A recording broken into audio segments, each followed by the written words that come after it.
5 goal, 1 লাল card, 2 penalty. World cup classic.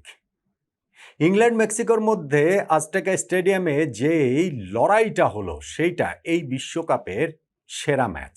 শুধু এই বিশ্বকাপে বলছি কেন, all time classic world cup ম্যাচগুলোর মধ্যেও এটা থাকবে, আরও বেশি করে থাকবে যদি ইংল্যান্ড শেষ পর্যন্ত গিয়ে এইবার বিশ্বকাপটা জিততে পারে, যদি তাদের কামিং হোম আসলেই পূর্ণতা পায়।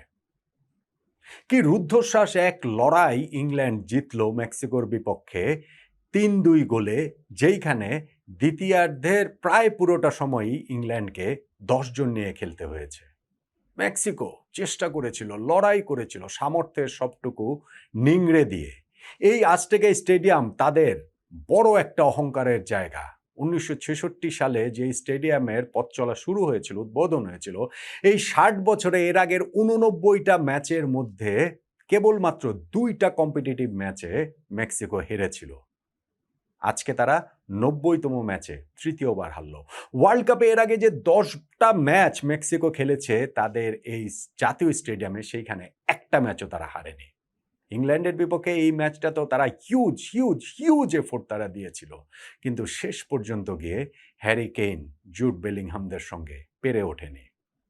ফলে ইংল্যান্ডের ওই ৬৬-র পর, ওই ৬০ বছর পর আবারও বিশ্বকাপ শিরোপা জয়ের স্বপ্নের পথে তারা আরও একটা ধাপ এগিয়ে গেল, উঠে গেল কোয়ার্টার ফাইনালে, যেইখানে তারা খেলবে নরওয়ের সঙ্গে।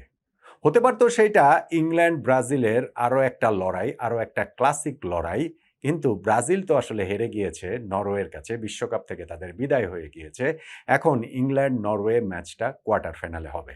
ইনফ্যাক্ট এই ইংল্যান্ড ব্রাজিল খেলার কথা কিন্তু এই ম্যাচটাতে আমার অনেকাংশেই মনে পড়ছিল সেই ২০০২ বিশ্বকাপ, ব্রাজিল যেবার সর্বশেষ বিশ্বকাপ জিতেছিল, কোয়ার্টার ফাইনালে ব্রাজিল ইংল্যান্ড মুখোমুখি হয়েছিল, যেই ম্যাচটা ব্রাজিল ২-১ গোলে জিতেছিল। কিন্তু সেই জয়ী ম্যাচটাতে বেশি করে তো মনে আছে রোনালদিনোর ফ্রি কিক থেকে করা সেই গোলটার কারণে, কিন্তু গোলের কিন্তু কিছুক্ষণ পর রোনালদিনিও লাল কার্ড দেখে মাঠ থেকে তার বেরিয়ে যেতে হয়। ব্রাজিল শেষ আধ ঘন্টার বেশি সময় ১০ জন নিয়ে খেলে এবং তারপরও তারা ওই ২-১ গোলে জয় নিয়েই ম্যাচটা শেষ করে। আজকে ইংল্যান্ড ছিল ওই রকমই, কেননা তাদের ৫৪তম মিনিটে জেরল্ড কোয়েন্সা তাদের ডিফেন্ডারকে যখন লাল কার্ড দেখানো হয়, রেফারি ইনিশিয়ালি লাল কার্ড দেখাননি, কিন্তু ভিএআর যখন তাকে মাঠের পাশে মনিটরে ইনসিডেন্টটা চেক করার জন্য আবার বলে, আরও একবার অন ফিল্ড রিভিউ করার জন্য বলে, তখনই বোঝা গিয়েছিল এটা আসলে লাল কার্ড, কেননা অনেক হাই বুট তার ছিল এবং যথার্থই তাকে লাল কার্ড দেখানো হয়। ইংল্যান্ড ওই মুহূর্তে ২-১ গোলে এগিয়ে, কিন্তু সেই ২-১ গোলে এগিয়েটাও কিন্তু খুবই থ্রিলিং একটা অবস্থায়। ফার্স্ট হাফে যেমন ২ মিনিটের মধ্যে ২ গোল দিয়ে দিলেন জুড বেলিংহাম ৩৬ এবং ৩৮তম মিনিটে, এবং সেই ২টা গোলে ইংল্যান্ডকে অল অফ এ সাডেন মনে হচ্ছিল যে তারা এই আজটেকা জয় করতে যাচ্ছে, অত বেশি হয়তো সমস্যা হবে না। সমস্যা তো হবেই, কিন্তু সাফারিংস তো হবেই, কিন্তু এই ২ মিনিটে ২ গোল ইংল্যান্ডকে অনেক স্বস্তির জায়গায় এনে দিয়েছে। এই আজতেকা স্টেডিয়ামে কিন্তু ইংল্যান্ডের একটা স্মৃতি রয়েছে, যেই স্মৃতিটাও তাদের জন্য আসলে খুব ভালো না। ১৯৮৬ বিশ্বকাপ, ডিয়েগো ম্যারাডোনার সেই হ্যান্ড অফ গড এবং গোল অফ দ্য সেঞ্চুরির ম্যাচ। ইংল্যান্ড আর্জেন্টিনা মুখোমুখি হয়েছিল, যেইখানে মারাদোনা ওই হাত দিয়ে যে গোল দিয়েছিলেন পিটার শিলটনকে বোকা বানিয়ে, সেইটা পরবর্তীতে তিনি বলেছেন যে ঈশ্বরের হাতের গোল, এবং তারপরে মিডফিল্ড থেকে প্রায় ইংল্যান্ডের পুরো ডিফেন্স লাইন না, পুরো ইংল্যান্ড টিমকেই ৬-৭ জনকে কাটিয়ে তিনি যে গোল করেছেন, সেটা এখনও বিশ্বকাপ ইতিহাসে সর্বকালের সেরা গোল। ওই আজটেকা স্টেডিয়ামে ইংল্যান্ডের আর্জেন্টিনার কাছে পরাজয়ের যে দুঃস্বপ্ন, সেই দুঃস্বপ্ন তাড়ানোর মিশন এই দিনটাতে ছিল। যখন জুড বেলিংহাম ওই পরপর কুইক ফায়ার তার যে ডাবল ২টো গোল যে তিনি করলেন, এবং সেই ২টা গোলকে প্রথমটাতে বুকায়ো সাকার বলটাতে হেড দিয়ে একটা ডাইভিং হেডে গোল করলেন, এবং পরেরটাতে হ্যারি কেইনের কাটব্যাকে তিনি একটা যথার্থ সময়ের রানে বলটাকে জালে পাঠিয়ে দিলেন। মনে হচ্ছিল যে না, ইংল্যান্ড একটু দম ফেলতে পারে, কেননা আজতেকার সেই প্যাশনেট ক্রাউড ইংল্যান্ডকে আসলে দম ফেলারই সুযোগ দিচ্ছিল না। এমনি তো হাই অল্টিটিউডে খেলা হয়, সেইখানে দম ফেলাটা, দম নেওয়াটাও বেশ কঠিন, অভ্যস্ততার ব্যাপার রয়েছে। মোটামুটি ১-২ সপ্তাহ লাগে। ইংল্যান্ড তো এখানে গিয়েছে মাত্র ২ দিন আগে। তবে কাজটা যে সহজ হবে না সেইটা বোঝা যায় যখন ওই ২টো গোল পরপর হজম করার পরও মেক্সিকো ম্যাচে কামব্যাক করলো ৪২তম মিনিটে তারা যখন হচ্ছে গিয়ে ওই ভলি থেকে করা গোলটা শোধ করে দিল। একটা গোল শোধ করলো এবং ইনফ্যাক্ট এই হাফ টাইমের আগেই তারা ২-২ সমতায় চলে আসতে পারত। রাউল হিমেনেজের হেডটা অসাধারণ রিফ্লেক্সে ইংল্যান্ডের কিপার জর্ডান পিকফোর্ড ঠেকালেন এবং সেই জায়গাটাতে গিয়ে কিন্তু ইংল্যান্ড একটুখানি স্বস্তির নিঃশ্বাস ফেলে ফার্স্ট হাফটা অন্ততপক্ষে শেষ করতে পারে।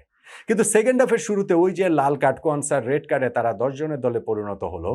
মেক্সিকো যে এই জায়গাটা থেকে তারা কামব্যাক করবে এটা সেন্স করাই যাচ্ছিল। কিন্তু জাস্ট মিনিট কয়েকের মধ্যে ইংল্যান্ড পেনাল্টি পেয়ে গেল। ৫৮তম মিনিটে হ্যারি কেইন যেইখানটাতে গর্ডনকে মেক্সিকোর কিপার ফাউল করেছিলেন ক্লিয়ার পেনাল্টি এবং সেই পেনাল্টি থেকে হ্যারি কেইনের গোল করে ইংল্যান্ডকে আবারও ২ গোলের ব্যবধানে লিড এনে দিলেন ৩-১। কিন্তু ম্যাচটা যে তখনও শেষ না বোঝা যাচ্ছিল এবং কিছুক্ষণের মধ্যেই মেক্সিকো পেনাল্টি পেয়ে যায়। সেইটাতেও আবার রেফারি শুরুতে পেনাল্টি বাঁশি বাজাননি, কিন্তু অনফিল্ড রিভিউ নেওয়ার পর দেখা গেল যে হ্যারি কেইন ওইখানে বল কিক করার সময় মেক্সিকোর প্লেয়ারের বুটেই তিনি কিকটা করেছেন এবং সেই জায়গাটাতে মেক্সিকো যে পেনাল্টিটা পেয়ে যায়, রাউল হিমেনেজ বলটাকে জালে পাঠিয়ে দিলেন। ৩-২। ম্যাচের তখনও বাকি মোটামুটি আধা ঘন্টা, ধরেন নির্ধারিত সময়ের আরও ২২ মিনিট, তারপরে গিয়ে আরও এক্সট্রা টাইম মিলিয়ে তো হাফ অ্যান আওয়ারের বেশি আসলে বাকি। মেক্সিকো ওই জায়গা থেকে তারা আর ইকুয়ালাইজারটা পেল না। চেষ্টা করে গেছে, একের পর এক চেষ্টা করে গেছে এবং ইংল্যান্ড তারা জানবাজি রেখে ডিফেন্ডিং করে গেছে ১০ জন নিয়ে এবং সেইটা করে তারা ১৯৮৬ সালে যে ডিয়েগো ম্যারাডোনার আর্জেন্টিনার কাছে এই স্টেডিয়ামে যে হেরেছিল সেইটা ওভারকাম করতে পারলো। আর মেক্সিকো ফাইনালি গিয়ে তারা এই স্টেডিয়ামের ৬০ বছরের ইতিহাসে ৯০তম ম্যাচে মাত্র তৃতীয় কম্পিটিটিভ ম্যাচে তারা পরাজিত হলো। ইংল্যান্ডের কামিং হোমের স্বপ্নটাই টিকে আছে। তারা বিশ্বকাপ জয় থেকে আরও একটু কাছাকাছি চলে গেল। কোয়ার্টার ফাইনালে তারা পৌঁছে গেল। সেই কোয়ার্টার ফাইনালে তারা বলছিলাম নরওয়ের সঙ্গে খেলবে। সেইটা ম্যাচটা জেতা তো মোটেই সহজ হবে না, কেননা সেই নরওয়ে হারিয়ে দিয়েছে ব্রাজিলকে।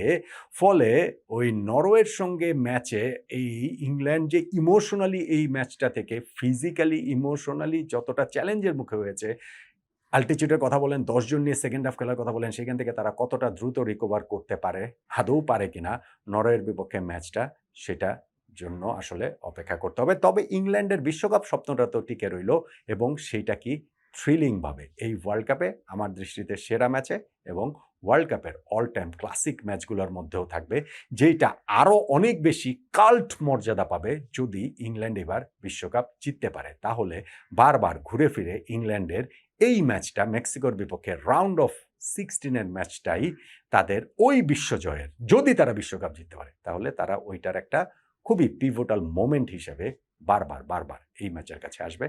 ওয়ার্ল্ড কাপের অল টাইম ক্লাসিক এই ম্যাচটার কাছেই আসতে